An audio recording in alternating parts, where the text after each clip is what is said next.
Materi aksi nyata Modul 1.4 Diseminasi Budaya Positif. Assalamualaikum warahmatullahi wabarakatuh. Salam sehat dan bahagia. Titin Supartini SPD, calon guru penggerak Angkatan 11 Bandung Barat.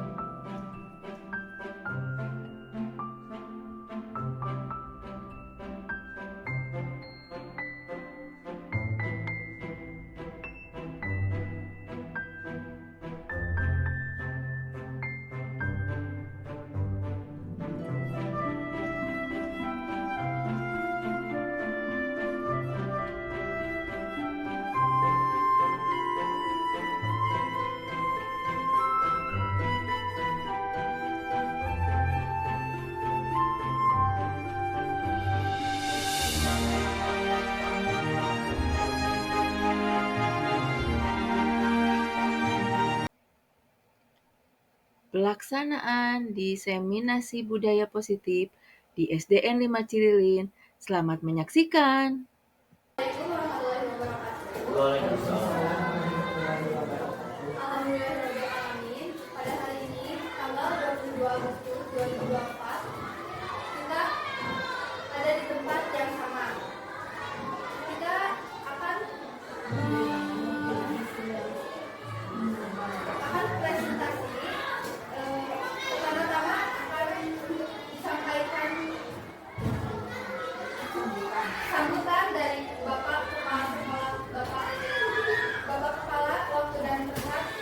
Kami persilakan. Assalamualaikum warahmatullahi wabarakatuh. Terima kasih pada Ibu serta Bapak Guru yang berkesempatan hadir pada kesempatan ini. Pada dasarnya ini adalah program pemerintah yang diikuti oleh satu orang guru yang harus menghadapi ujian-ujian dalam tahapan ini. Semoga dalam pelaksanaan ini kegiatannya bisa berjalan dengan baik. Terima kasih pada Ibu sekali lagi, pada Bapak Guru. Mudah-mudahan kegiatan ini berjalan dengan sebagaimana mestinya. Demikian buat untuk Ibu yang menghadapi kegiatan ini, silakan dilanjutkan. Kami sebagai ketua atau saya sebagai ketua atau kepala sekolah mendukung pelaksanaan kegiatan ini. Assalamualaikum warahmatullahi wabarakatuh. Waalaikumsalam warahmatullahi wabarakatuh. Kemudian akan dilanjutkan sambutan dari Ibu Titin. Silakan.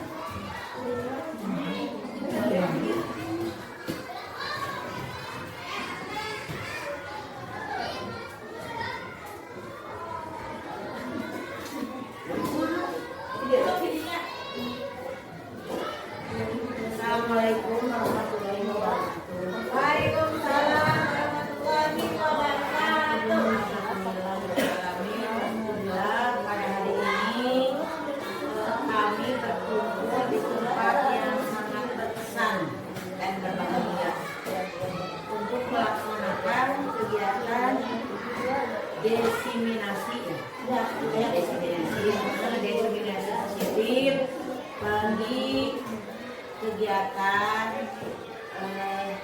rekan kami, adik saya sebagai salah satu kegiatan dari program Guru Penggerak. Program pemerintah Guru Penggerak ini kami rasa sangat menantang bagi kelangsungan memotivasi pembelajaran ikhlas.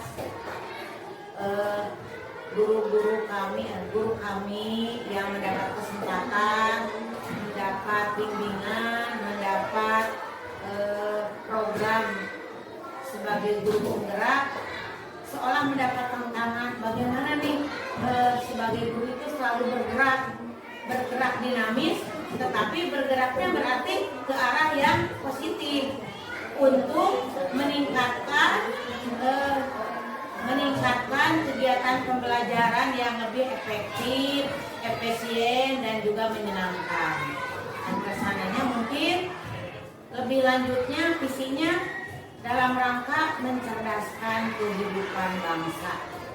Mencerdaskan kehidupan bangsa ini bukan hanya cerdas secara intelektual, tapi juga cerdas dalam segala aspek, baik itu sikap, tingkah laku, kemudian tata krama, kesopanan, dan juga keterampilan. Nah, dengan adanya program guru penggerak ini, diharapkan anak didik ini berkembang menjadi manusia yang seutuhnya, manusia yang terampil dari segi mental. Sekian sambutan dari saya. Wassalamualaikum warahmatullahi wabarakatuh. Waalaikumsalam warahmatullahi wabarakatuh. Terima kasih kepada Ibu yang telah memberikan sambutannya. Kemudian sekarang dilanjutkan dengan acara inti yang akan dipaparkan oleh Ibu Titin. Waktu dan tempat dipersilakan.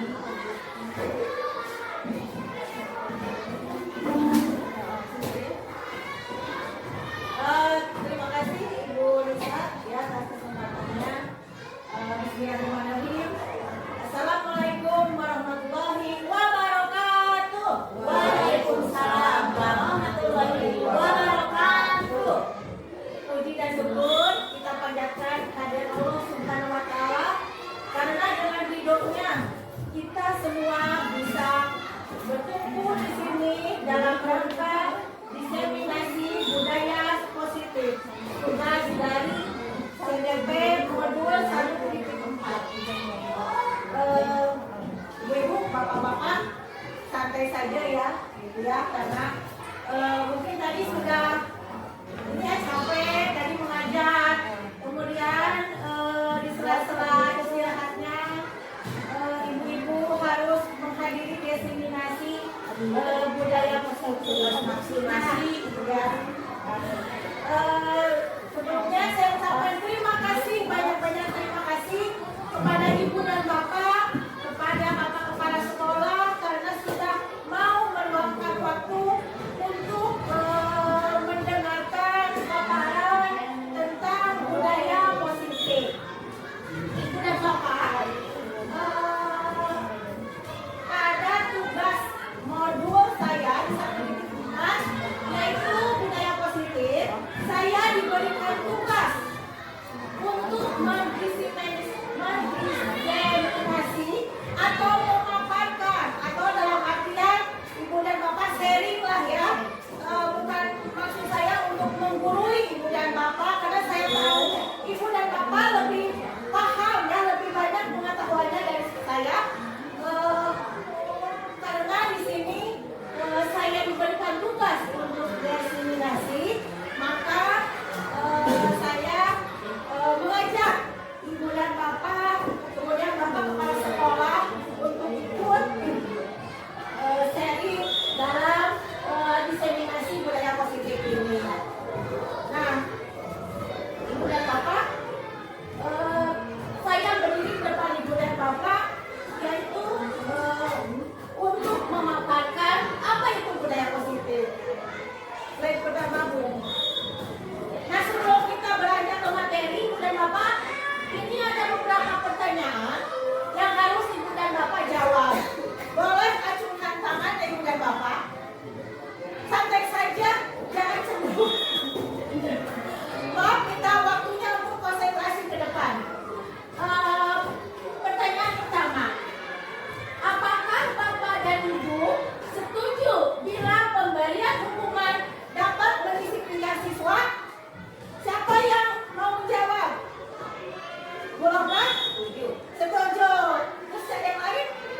Kemudian Anda perlu menjaga barang berharga itu jangan sampai direbut oleh direbut atau terlepas oleh lawan Anda.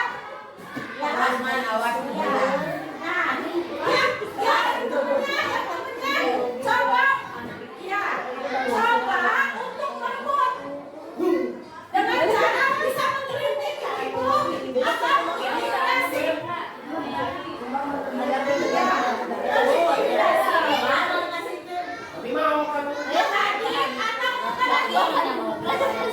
Atau bahkan mengiming-iming uang. Kayak nih, atau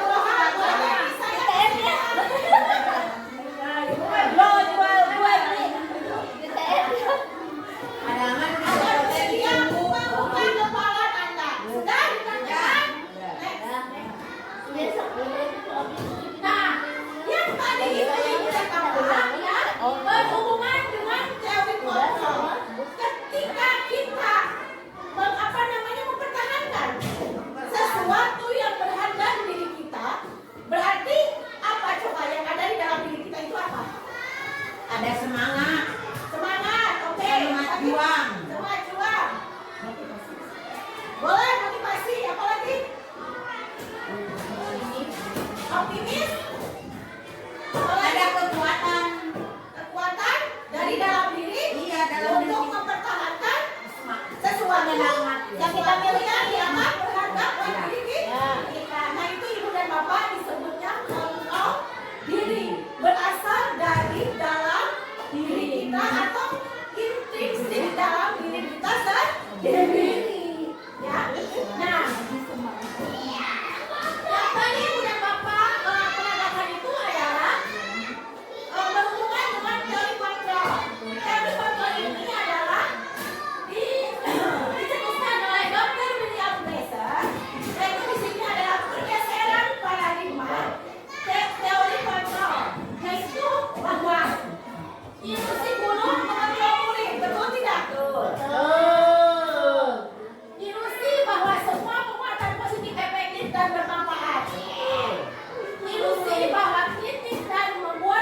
pokoknya semuanya memang. Sip, betul.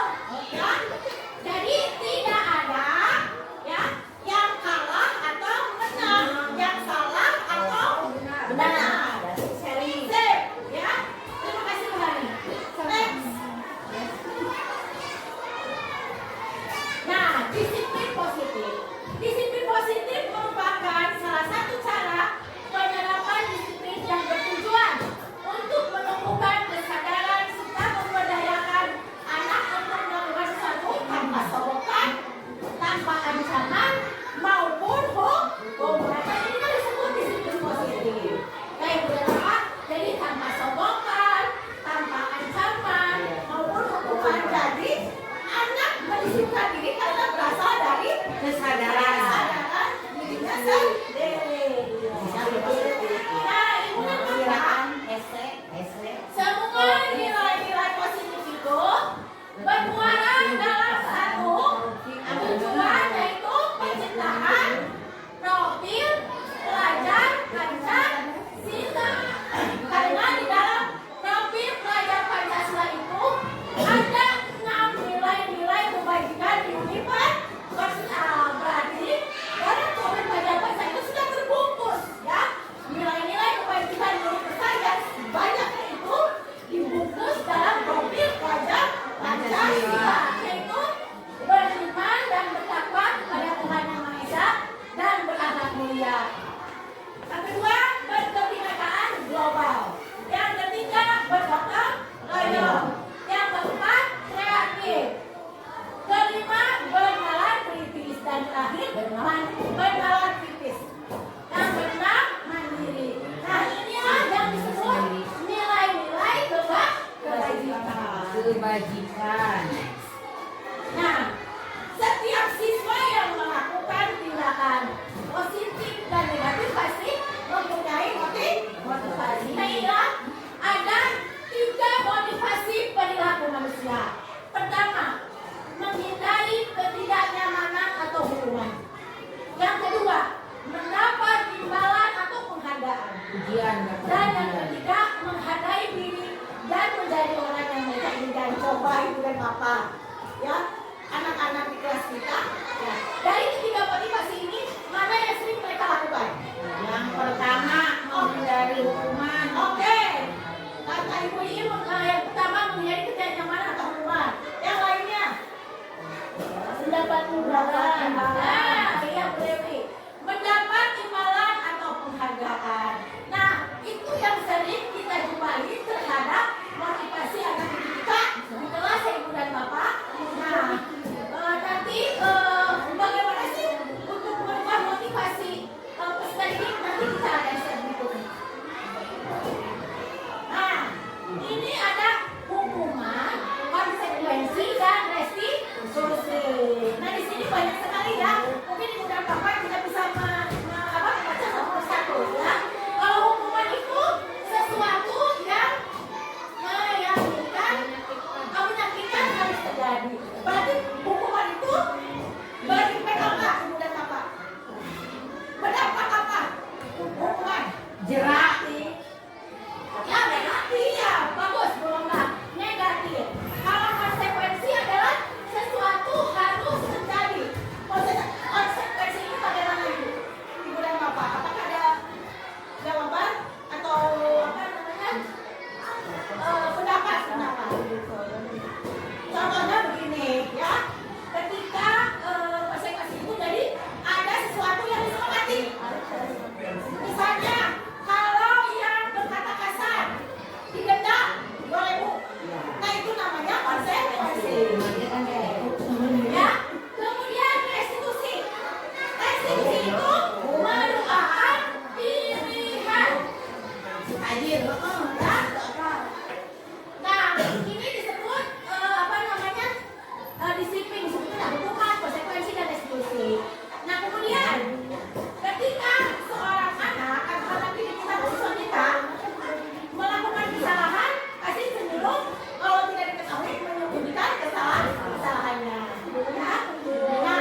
Konsekuensi.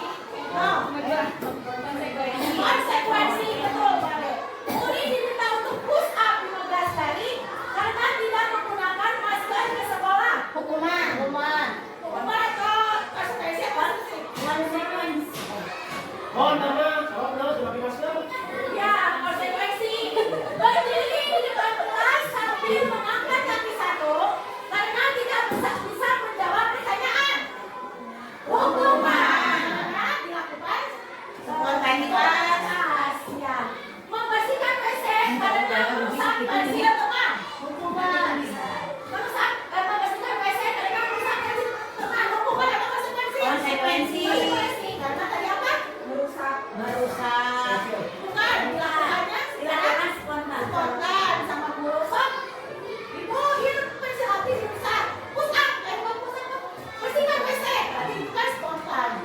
Kemudian lari keliling lapangan karena jawaban sebelum memberikan pelajaran PJOK. Olahraga.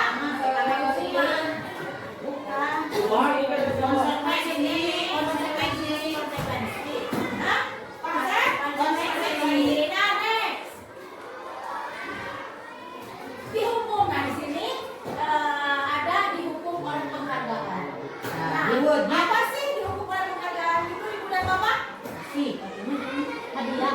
Apakah penghargaan itu bisa menghukum siswa?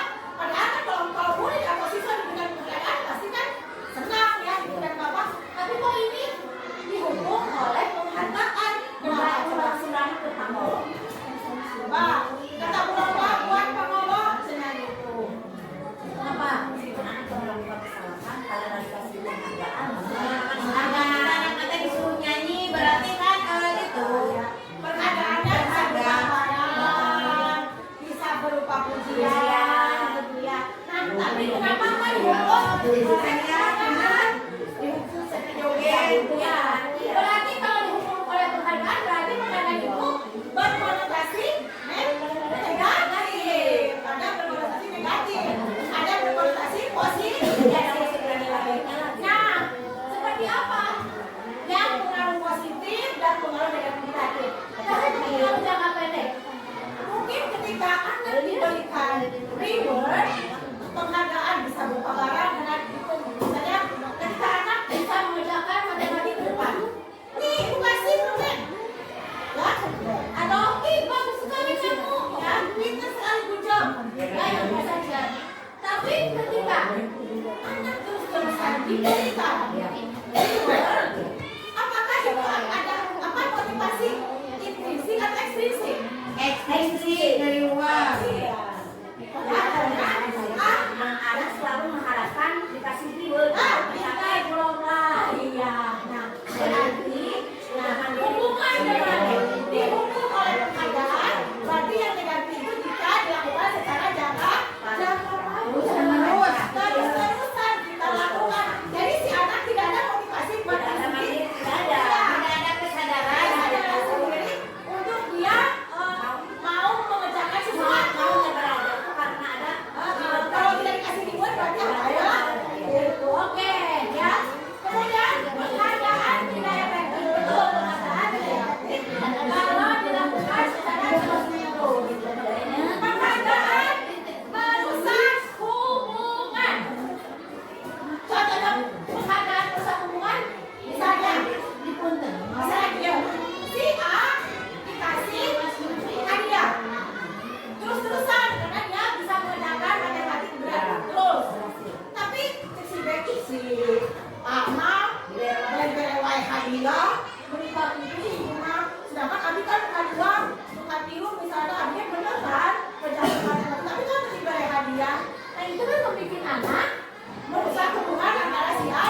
Ya. Kemudian ada pertanyaan, mengapa keyakinan kelas bukan peraturan kelas? Siapa yang tahu menjawab? Mengapa keyakinan kelas bukan peraturan kelas? Nah kan dalam kurikulum merdeka itu setiap kelas ya diharuskan membuat keyakinan kelas. Nah apakah keyakinan kelas sama dengan peraturan kelas? Ya, Bu Hani, sepertinya Anda mau menjawab. Boleh? Boleh? Keyakinan kelas bukan peraturan kelas. Ya, bukan. Apakah mengapa keyakinan kelas bukan peraturan kelas?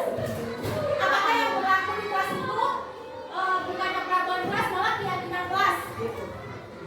Apakah sama enggak peraturan kelas dengan keyakinan kelas? Efeknya berbeda, efeknya. Oke, Bu Hani, efeknya berbeda. Kenapa? Ya, Bu Hani. Kalau peraturan Boleh jawab tak? Sekolah sekolah itu peraturan sekolah kepala sekolah. oke. Kalau peraturan kelas mungkin dibuat oleh kepala kelasnya, kalau keyakinan kelas Wali kelas dan siapa? dan siswa. Sip. Terus peraturan kelas dibuat oleh Guru kelas. Iya betul. Bukanlah ya. Tangan buat mama.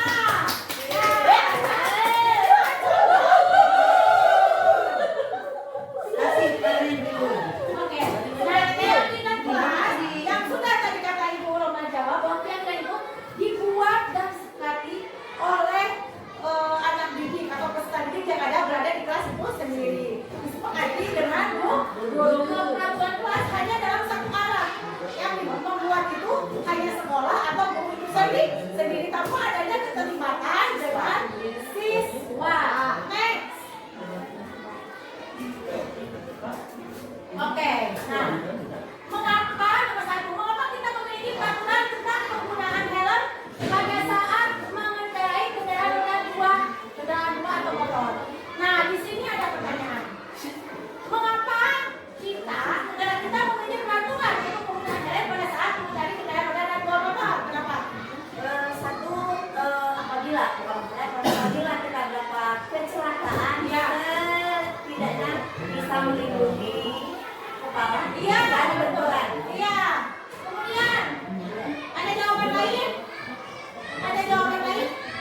Meminimalis Ya, Bunda. meminimalis dari efek dari kecelakaan tersebut. Iya, betul ya. Tadi jawaban Bunda sama Bunda betul semua. Jadi ketika pemerintah mengeluarkan peraturan penggunaan helm, berarti itu adalah untuk menghindari suatu ketika terjadi kecelakaan maka tidak meminimalis meminimalis cedera yang lebih berat. Nah itu disebut peraturan Bunda. Ya. Dua, mengapa kita memiliki peraturan tentang penggunaan masker dan cuci tangan setiap saat? Apakah itu termasuk keyakinan atau peraturan? Awalnya seperaturan. Betul, Bunda. Awalnya ketika kita COVID, Ya, peraturan. ada peraturan. Nah, diharuskan oleh pemerintah. Tapi Semakin ke sini menjadi keyakinan. Iya keyakinan kalau kita tidak menggunakan Masker, takut. takut ada di bawah ya, takut ada upload. Oke, sip, next.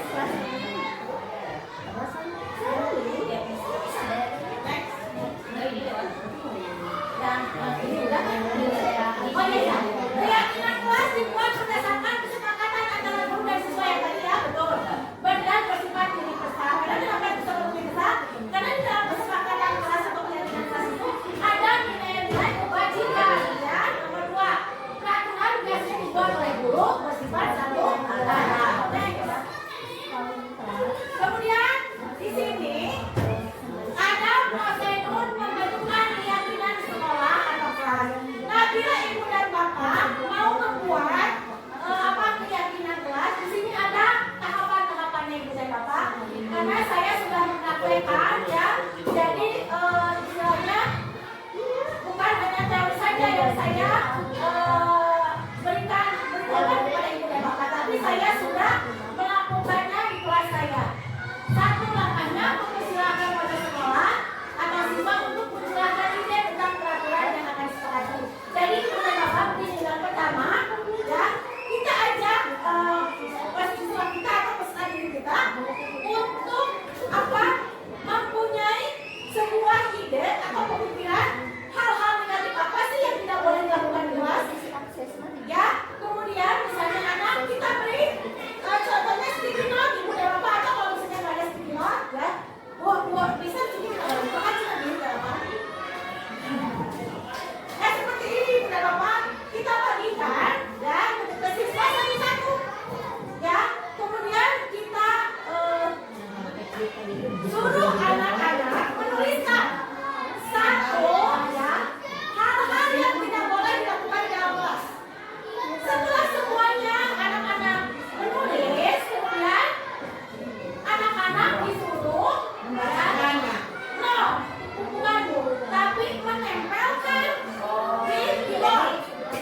pagi Bu. Ibu dan bapak ya, contohnya ada SMA. Nanti buatannya sama, isinya sama. Terlambat. Maaf Bu, saya Apa? Apa coba? Alasan kamu apa lagi? Malas sekali ya kamu jadi anak. saya Dasar malas. Jangan kapok-kapok sih kamu. Sudah berapa kali terlambat? Sana, kamu keliling lapangan basket 2 kali. kenapa saya harus pilih lapangan basket Bu? Kenapa? Kamu melawan ibu. Berani-beraninya jawab. Sudah terlambat, masih berani jawab pula. Sekarang, keliling lapangan basket 5 kali sekalian. Biar kapok. Cepat. Pergi sana ke lapangan basket. Nah, tadi ibu dan bapak itu ada video posisi pendukung. Apakah kita termasuk ke dalam guru yang selalu menjadi posisi pendukung? Nah, hanya ibu dan bapak yang tahu ya. Oke, selanjutnya Ibu yang menjawab. Pasti semua wadenan ke bagus. Kemudian, kedua, posisi pembuat merasa bersalah. Berarti ngaku beren.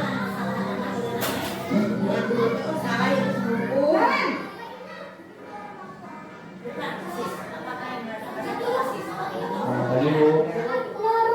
Naren, kamu kenapa terlambat lagi, nak? Ya Tuhan, Naren. Kamu senang ya bikin ibu susah ya? Kalau kamu terlambat lagi, nanti ibu yang ditegur bapak kepala sekolah, nak. Disangka ibu tidak bisa membina kamu. Duh, gimana ini? Maaf Bu, Duh, Gusti Naren.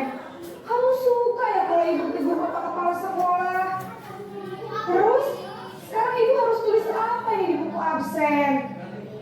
Ini kamu sudah sering terlambat loh. Ibu harus apa coba? maaf Bu, maaf sekali. Ya sudah, lain kali jangan bikin ibu susah lagi ya nak ya. Ibu tidak akan kuat lagi kalau kamu begini terus. Bisa jantungan kalau ibu tegur bapak kepala sekolah. Sana cepat ke kelas. Maaf ya Bu, maaf sekali. Apa yang main ke ibu? Nah, ibu dan bapak pasti tahu ya jawabannya. Apakah ibu dan bapak masuk dalam posisi pembuat merasa bersalah? Yang ketiga, posisi guru sebagai teman. Iya harus posisi teman. Nanti kita lihat kelima.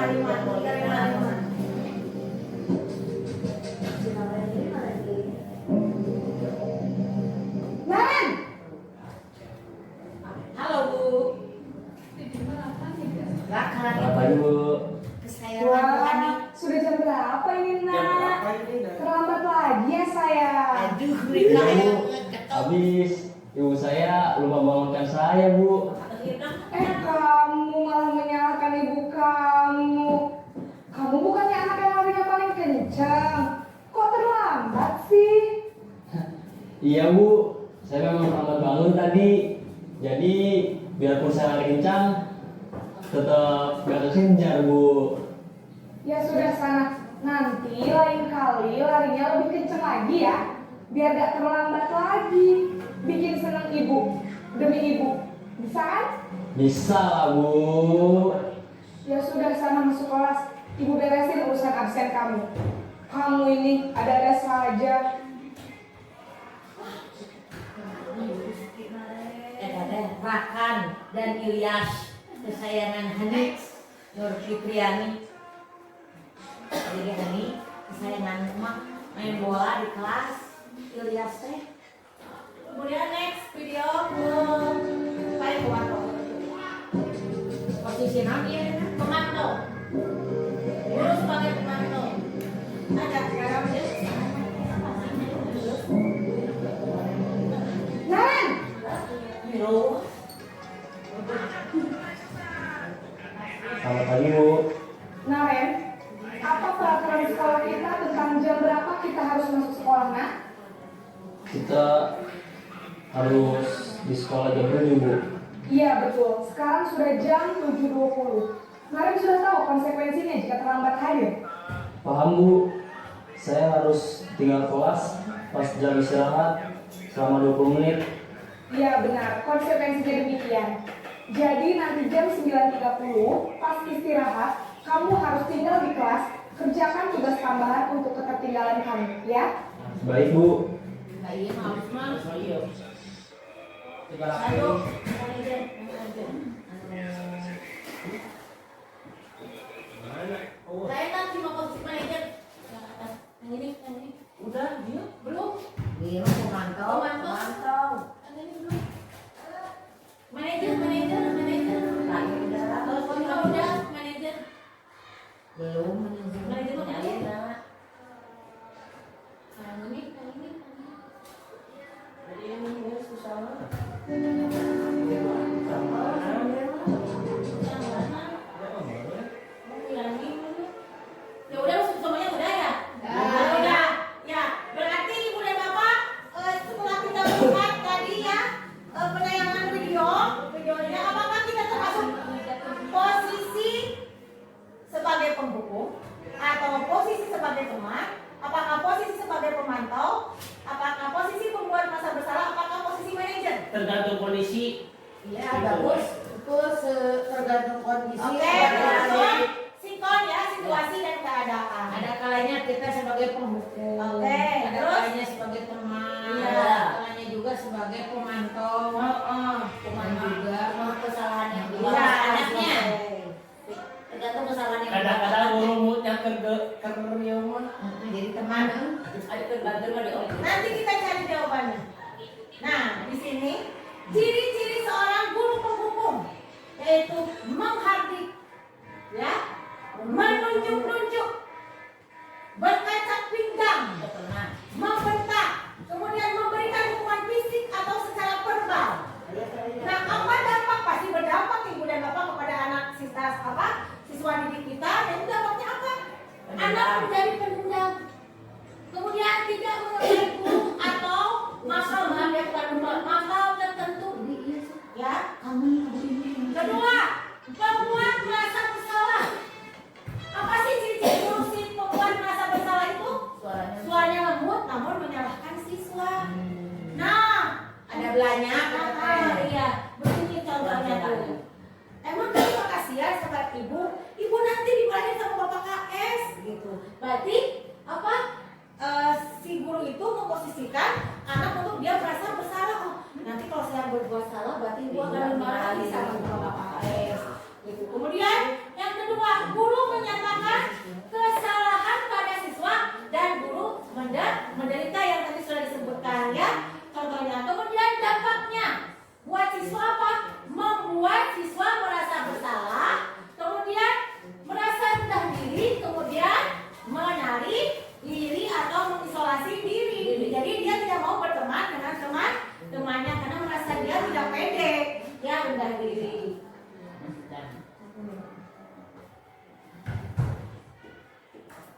Kemudian posisi guru sebagai teman. Contohnya itu guru bersikap ramah, ya. Nah, kemudian cenderung bersenda gurau untuk menghangat suasana. Rasanya sahabat coba yang guru menjadi teman. Bu Mulyani. Oke, Selalu kemudian baik. ya. Kemudian pada siswa. Jadi si siswa itu bergantung pada satu orang guru. Jadi lamun kalau pada alim lagi lebatan Bu Ima dan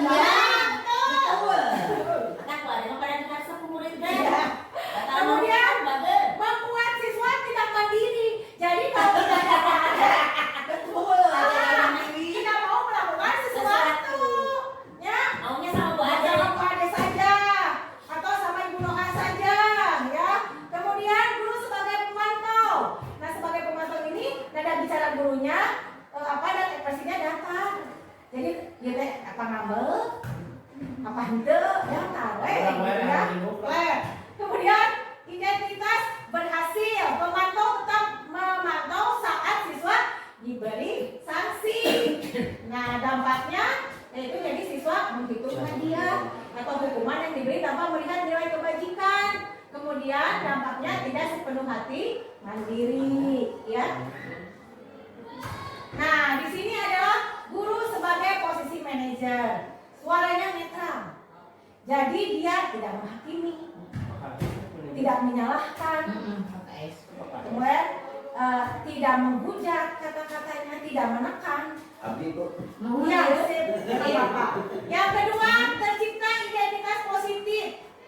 Jadi aurasi guru teh positif, ke anak teh, gitu ya. Kemudian mengajukan pertanyaan bermakna. Nah, saya kemarin mendengar cerita dari Bu Hani. Secara tidak langsung Bu Hani tanpa sadar Bu Hani sudah memposisikan sebagai guru di posisi manajer pada kasus siapa Bu Hani? Kusuma. Nah, itu. Ya, dia tidak pertamanya dari kata-katanya Bu Hani, dia tidak menghakimi tetapi meminta penjelasan dulu. Kenapa sih kamu berbuat seperti ini? Gitu ya. Kemudian dampak dari seorang guru menjadi posisi manajer itu murid menjadi mandiri, jadi dia tidak tergantung. Kalau misalnya si wali kelasnya tidak ada, dia biarkan ke guru siapa saja yang menggantikannya, ya. Kemudian pendek, percaya diri, ya. Kemudian dia bisa memecahkan masalahnya sendiri. Ketika dia berkonflik dengan temannya, dia bisa memecahkan masalahnya sendiri. Kemudian tidak mengikutsertakan guru ya sebagai fasilitator, tapi dia berusaha untuk membereskan masalahnya sendiri. Oke, next ya. Nah, di sini, yang tadi sudah dijabarkan itu berhubungan dengan kebutuhan dasar manusia. Kebutuhan dasar manusia itu ada 5, ya. 1, bertahan hidup. Ya, setiap guru di sini kan pasti ada bukan kebutuhan, tetapi ada suatu sikap dari guru itu sendiri untuk bertahan hidup. Contohnya apa? Untuk bertahan hidup Ya, kita harus makan. Nah, betul. Kemudian apa lagi? menjaga kesehatan. Menjaga kesehatan. Apa lagi? Bisa. Bersosialisasi. Satu yang kunci apa? Bekerja untuk memperhatikan hidup kita, ekonomi kita ya Ibu dan Bapak. Oke. Kemudian kasih sayang dan rasa diterima. Semua orang di sini pasti butuh kasih sayang, ya. Walaupun itu ada yang single parent, ya, ada yang Pelecehan, gadis, bujangan, ya. Tapi semuanya Butuh kasih sayang. pasti butuh kasih sayang. Bukan itu dari pasangan saja, tapi dari keluarga, dari teman, sejawat, rekan, ya. Yang ketiga, penguasaan. Ya, penguasaan itu apa contohnya Ibu dan Bapak? Coba apa? Penguasaan. Penguasaan di Ya boleh. Jadi seorang guru itu penguasaan sesuatu kan. sebagai manajer itu, ya. Manajer menguasai kelas. Terus apa? Menguasai pembelajaran. Nah, mempunyai kebutuhan dasar untuk menguasai. Misalnya contohnya apa? Kalau kita dalam jenjang karir apa?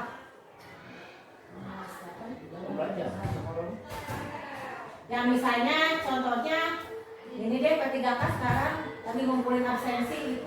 Oh, apakah untuk mendapatkan Tunjangan. Masuk ke penguasaan. kemudian kalau PNS naik tingkat, ya, untuk mendapatkan suatu Karir. jenjang karir. Ya. Kemudian kebebasan, ya. Setiap siswa mempunyai pasti ingin kebebasan. Tapi kebebasan mana sih yang bisa kita berikan kepada siswa? Kemudian kesenangan, ya. Setiap orang, setiap siswa, apalagi kan di SD butuh bermain,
buat kita atau buat peserta didik kita, ya.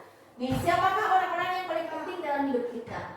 Ibu. Oh, Bunda yang jawab apa? Siapa yang paling penting dalam hidup Bunda siapa? Ibu atau mama? Bukan pakai, bukan suami Bunda. Tidak. Oh, oke. Ibu adalah orang yang utama dan yang pertama buat saya. Oke. Kemudian nilai-nilai kebajikan apa yang terpenting dalam hidup Anda? Ibadah, Bos. Oh, kata Pak Iman ibadah nilai kebajikannya. Apalagi kan banyak, Bu, nilai-nilai kebajikan itu banyak sekali ya. Yang termasuk ke dalam Bapak dan pastinya itu termasuk nilai kebajikan. Berbuat baik pada orang baik. Iya, berbuat baik. Kemudian apa? Kasih sayang. Kasih sayang. Ya betul, apa lagi? Saling menghormati. Saling menghormati. Iya. Toleransi. Iya, betul lah semua ya. Oke. Kalau Anda menjadi orang yang ideal, karakter atau sifat apa yang Anda paling inginkan ada pada diri Anda? Beda-beda ada. Karakter apa? Ini ya. Coba Bu Hani, Bunga motor karakter gede. apa? Kalau Anda menjadi seorang yang ideal, karakter apa? Menguasai siswa kan mana? Yang enggak terserah Bu Hani apa? Apa? Menjadi. Coba Bu Dewi, biasanya Bu Dewi selalu punya jawaban. Apa Bu Dewi? Apa? Ini dia. Kalau Anda menjadi orang yang ideal, karakter atau sifat apa yang Anda paling inginkan ada pada diri Anda? Karakter Iya. yang ingin disukai sama Loyal. loyal. Iya, betul, loyal. Kata Bu Dewi, dia ingin menjadi orang yang loyal ya buat teman sejawatnya, buat orang di sekitarnya. Kemudian apa lagi? Buat Siapa siswa. lagi yang boleh? Berarti ingin disenangi sama siswa. Boleh. Ya, itu adalah karakter berarti Bu Roma karakternya menyenangkan ya, oke. Kemudian apa pencapaian Anda yang Anda sangat banggakan? Apakah pekerjaan ideal? Apakah pekerjaan termasuk sesuatu yang Anda banggakan? Kepaksaan. Apa misalnya Bapak KS? Pencapaian apa dalam hidup Bapak yang Bapak banggakan? Keberhasilan. Yang keberhasilan menjadi apa Pak? Seorang KS? Seorang orang tua. Oh, seorang orang tua. Oke. Bapak KS tadi menjawab dia bangga karena sudah membesarkan 3 orang anaknya dan berhasil. Nah, itu ada sebuah pencapaian seorang orang tua di mana orang tua merasa bangga karena ya anak-anaknya sudah sukses ya dan membanggakan. Kemudian ceritakan bagian perjalanan hidup Anda. Memikirkan dari cucu. Ya oke, ya Pak. Di mana Anda merasa itulah yang lebih puncak hidup Anda? Coba siapa yang mau menceritakan bagian perjalanan hidup Anda? Di mana Anda, oh di titik ini nih, saya mendapatkan pencapaian. Untuk pribadi ya. Iya, berarti pribadi Pak. Kalau untuk pribadi mungkin itu kan tergantung Ya boleh Pak dalam karir, misalnya Pak boleh dalam karir. Nggak ada titik kejenuhan kayaknya. Oke. Berjalan sebagai manusia. Oh oke, ya. Jadi Bapak merasa Berjalan. itu titik puncak. Titik puncak. Ini di mana? Oke. Bu Hani mungkin dalam karir sudah merasa puas? Bapak ini. Belum. Oke. Berarti belum ada titik puncak ya? Bisa satu KPG. Saya mulai. Apa yang paling bermakna dalam hidup Anda? Mensyukuri, boleh ya? Yang paling bermakna dalam mama keberhasilan putra dan putri. Iya, oke. Kata Bapak KS, ketika dia merasa bermakna menjadi seorang orang tua ketika anak-anaknya sukses dan berhasil. Oke, terima kasih Ibu dan Bapak ya menjawab pertanyaannya dengan sangat lugas dan tepat sasaran. Nah, di sini tadi kan kita restitusi. Nah, apa sih restitusi itu? Apa sih segitiga restitusi itu? Nah, dalam segitiga restitusi itu ada 3 hal membentuk piramid yang membentuk segitiga restitusi, yaitu validasi kebutuhan. Kedua, yang pertama menstabilkan identitas. Yang kedua, validasi kebutuhan. Yang ketiga, menanyakan keyakinan. Nah, dalam menstabilkan identitas, setiap orang pasti pernah melakukan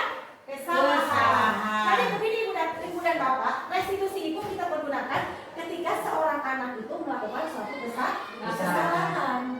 Jadi bagaimana sih cara seorang guru ya memperlakukan seorang anak dalam track yang benar ya, tanpa menghukum anak ya, tanpa menjudge anak, tapi anak ketika melakukan kesalahan itu dia menyadari dan Kekeliruannya. ya, dan mempunyai motivasi diri dari dalam diri sendiri untuk memperbaiki diri. Nah, ibu dan bapak bisa menggunakan segitiga restitusi dalam memecahkan masalah atau dalam menyelesaikan permasalahan peserta didik ibu dan bapak di kelas. Yaitu pertama, menstabilkan identitas. Seperti contohnya dalam kata seseorang pernah melakukan kesalahan.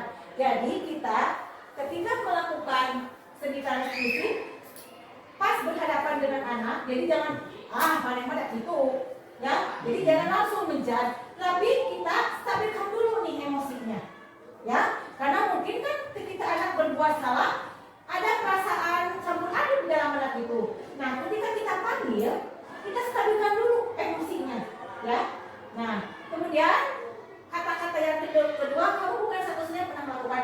Jadi ketika anak melakukan kesalahan, ajak anak untuk tidak merasa bersalah, sudah arti buat tidak merasa bersalah, tapi dalam artian setiap orang kan pasti berbuat kesalahan ya, bukan hanya dia aja yang punya salah, tapi setiap orang, setiap siswa yang ada di kelasnya pasti pernah melakukan kesalahan. Kemudian validasi kebutuhan. Nah, seperti ini kata-katanya ibu dan bapak.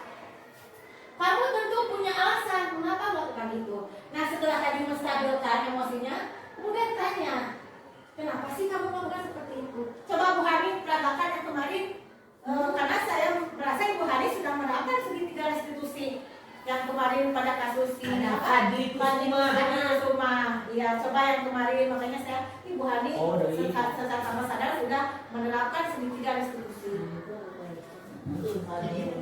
Ya udah, apa sok. Jadi waktu kemarin ada laporan orang tua bahwa anaknya dipalak bersama seorang anak di kelas 6. Jadi yang pertama kali lakukan kemudian apa? Karena anaknya yang menjadi korban tidak sekolah, maka saya memanggil anak yang pelaku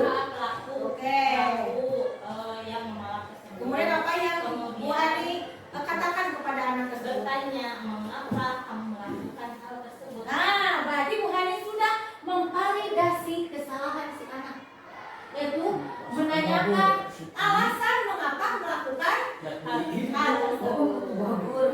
Nah, coba Bu Hani setelah menanyakan seperti itu, apa yang Bu Hani lakukan lagi? Setelah menanyakan alasannya, bertanya apakah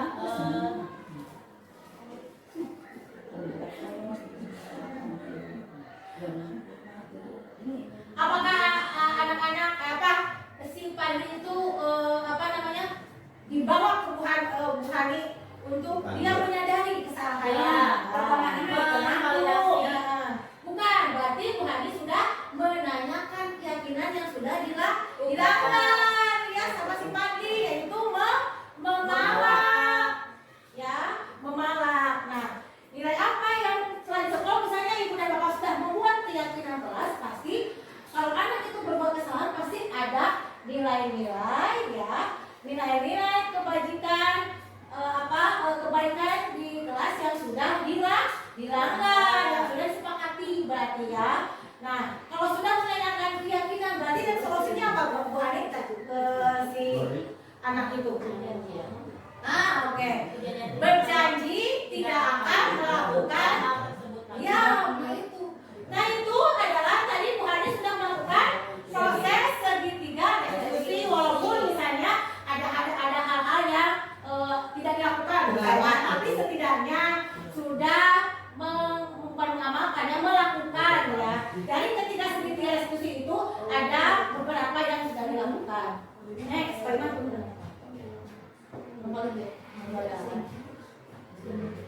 Ya. Nah, udahlah ya. Karena sudah Ibu dan Bapak materinya sudah selesai ya. Saya berharap mudah-mudahan apa yang saya paparkan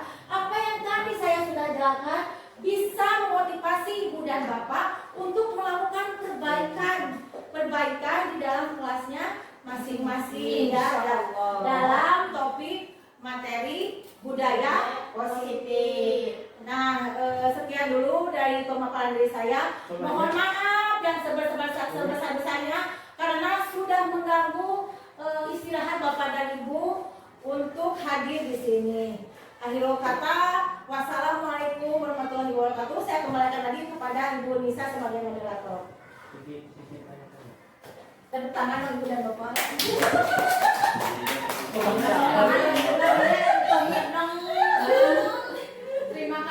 Terima kasih pembakarannya pada Ibu Titin. Ada yang mau ditanyakan? Sudah paham, sudah cukup, Sudah cukup? sudah bisa dimengerti. Sudah bisa mengerti, alhamdulillah. Ditutup. Sekian dan terima kasih. Wassalamualaikum warahmatullahi wabarakatuh. Waalaikumsalam.